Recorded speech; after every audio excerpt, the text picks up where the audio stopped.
बताओ क्या सॉफ्ट है? इन चीजों को छोड़ के देखो कौन सी चीज सॉफ्ट है क्लास में? नहीं बेटा उसको बोले तो सारी का भी चार्ट है ना। सारी का बताओ क्या है बेटा सॉफ्ट?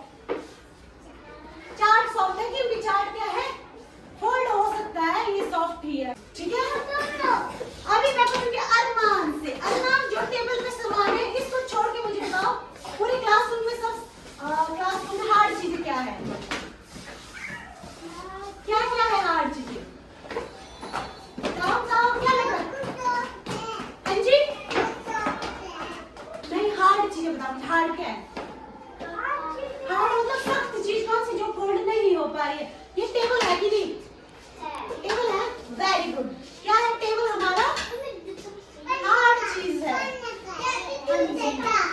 ठीक है अब सुनो अब मेरी आपका नाम क्या है? दिवांशु।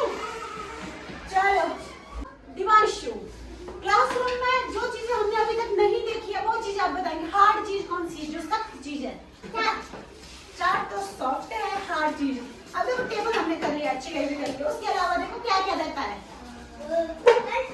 कोई नहीं बताएगा सिर्फ और सिर्फ दिवांशु बताएगा। कौन सी चीज है बेटा? बताओ बताओ। देखो अभी बहुत सारी चीजें हमारे क्लासरूम में हार्ड है। ये देखो दीवार ही देखो दीवार हार्ड होती है ना। दीवार को हम मारेंगे तो ये वो हो जाएगी पीछे हो जाएगी नीचे जाएगी वैसी की वैसी रहेगी। दीवार क्या है? हार्ड चीज है। सेक्शन नहीं मोक्षित मुझे बताओ कौन सी चीज हार्ड रह गई अभी क्लासरूम में?